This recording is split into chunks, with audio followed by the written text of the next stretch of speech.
Et c'est fini, 2 buts partout entre Bordeaux et Lille. Sentiment sans doute mitigé pour Laurent Blanc, pour Rudy Garcia. C'est la confirmation qu'il y a une belle série et que Lille a beaucoup d'ambition. Les buteurs, on vous les rappelle, Bellion et Gourcuff côté bordelais, Rami et Aubragnac pour Lille. Des buts magnifiques et finalement Jean-Pierre 2-2. Bah, c'est pas volé quand même au vu du match, hein. C'est logique. La confirmation surtout que Lille est un prétendant à la Ligue des Champions, peut-être pas au championnat mais à la Ligue des Champions, et qu'il faudra compter avec eux parce que aussi ils ont un calendrier, ils vont recevoir aussi tous les gros à la maison.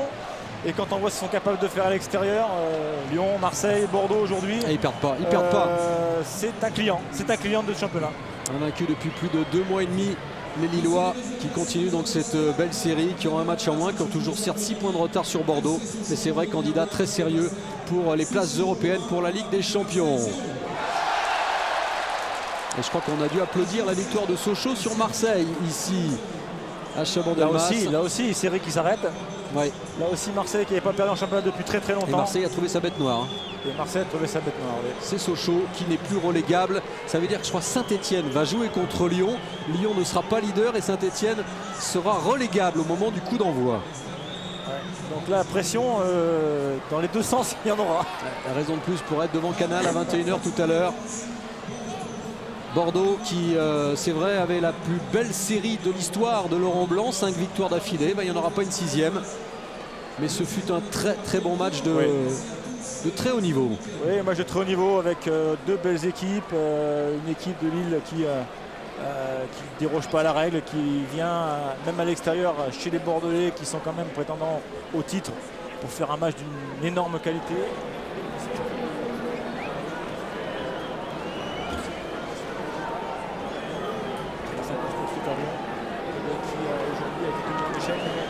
C'est loin d'être terminé, il reste encore 7 journées.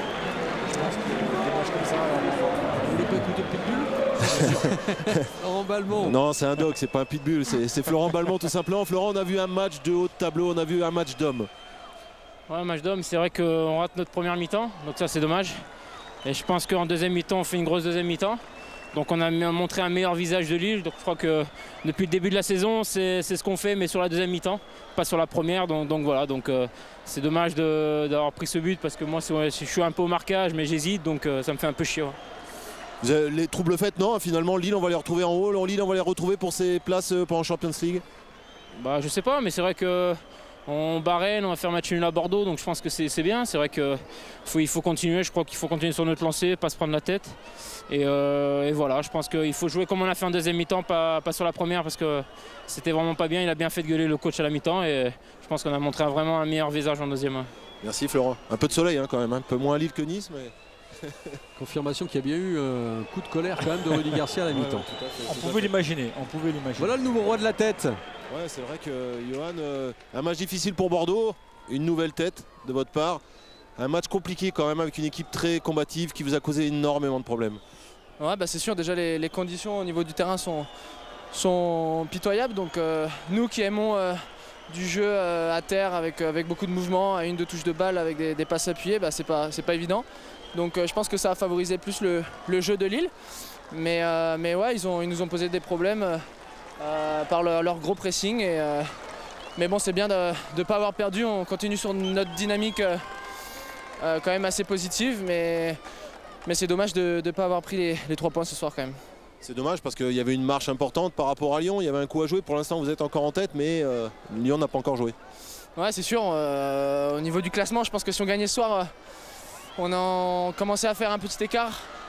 On mettait la pression sur Lyon, mais surtout on mettait un petit écart par rapport à 3-4 autres équipes derrière. Donc c'est vraiment dommage. C'est pas une très bonne opération, mais en même temps, on arrive à égaliser sur la fin et avec un peu plus de réussite même. Je pense qu'on peut marquer ce 3e but, mais je pense que sur la globalité du match, le match nul est mérité parce que Lille a fait un bon match. Ils ont été solides et voilà. On dit souvent qu'un titre, ça se joue sur les points qu'on lâche à domicile. Lyon avait lâché contre Lorient, vous, c'est là. Je ne sais pas si on peut parler de lâcher des points, parce que c'est sûr que si on avait perdu, ça aurait été vraiment décevant. Mais là, je vous dis, on prend 2 buts coup sur coup.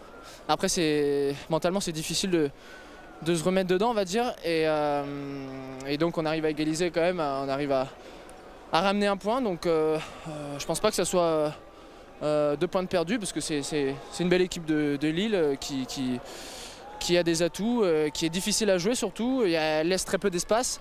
Et je vous dis, comme avec un terrain de cette qualité, je pense qu'on ne pouvait pas faire grand chose de mieux ce soir. Merci Johan. Merci. Ouais, on va voir les stats de cette rencontre avec Jean-Pierre Papin pour se rendre compte qu'effectivement Lille avait raté sa première période. Il y a eu plus d'occasions, c'est vrai, côté bordelais, mais ça s'est quand même bien équilibré en seconde période, même dans la possession. Quand on regarde bien sur la physionomie du match, c'est vrai que la possession ça s'est équilibré. Par contre, occasion de but, il y en a eu 3, pratiquement 3 en seconde mi-temps, il y a eu 2 buts. Alors que les Girondins, sur l'ensemble du match, en ont eu 5. Ils ont mis 2 buts. Et je pense que c'est Lille qui a fait la meilleure opération en rentrant en deuxième mi-temps avec un état d'esprit complètement différent. Ouais, et du coup, la colère, le coaching de Rudy Garcia a payé. On va revoir tous ces buts.